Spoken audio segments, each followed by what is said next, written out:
The yellow flag still being shown from the pace car, the Porsche, which is about to extinguish its lights. It does so now, and then will peel off into the pit lane, where there is a definite blend line these days as well to avoid carnage for those cars that want to pit after maybe 7 laps after the green flag lap. There's still rain on the camera screens, I notice, as the cars get underway, so the rain seems to still be coming down on the Grand Prix circuit. Windscreen wipers definitely the order of the day, as well as those red lights are extinguished from the bridge. It's almost 3 abreast, with a good start from the team Manfield to Mercedes from the second row. In fact, will that car lead? There's almost a bit of door handle banging as they come out of the first corner. The Porsche's getting involved as well, of Falcon Motorsports. That looks like suspiciously like Bergmeister with the opening stint in that car, and the Audi's not done either, as the number 48 Mercedes finds itself the wrong side of the white line. There's no grip out there on the runoff area. The Get Speed Performance Mercedes are side by side,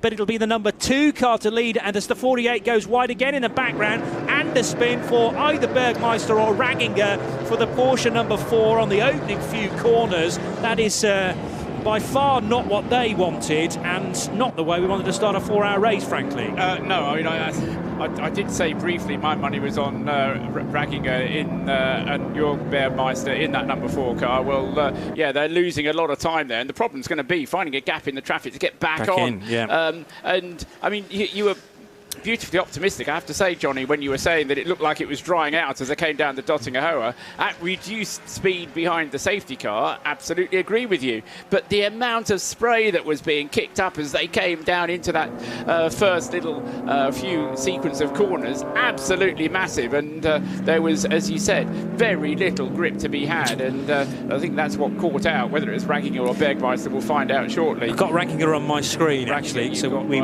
will find out how accurate that is over the course of this lap, and then fill you in drivers wise towards the end of it. The timing screen, because we've got 3 different groups starting at different times, and they're now independently timed as well, rather than just hitting start on the overall race clock at once.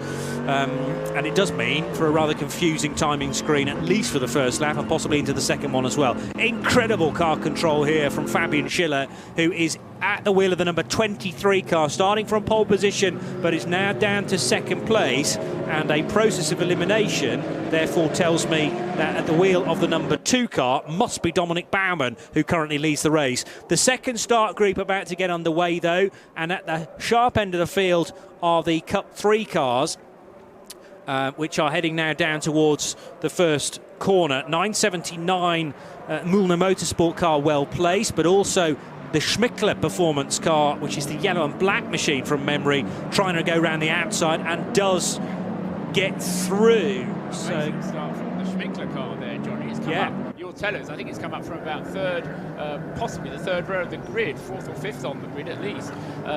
But he had a fantastic start there. Looks a bit like the start of a Porsche Super Cup race. It did. And then all of a sudden now the TCR cars with their front wheel drive may not be as quick round the fast bits, but they're very quick on the Grand Prix loop, and are getting in amongst the Porsches. You're right, that 917 Schmickler Performance car, the yellow and black one, started 3rd in the Cup 3s. It's Ivan Yakoma, Claudius Karch and Kai Ross.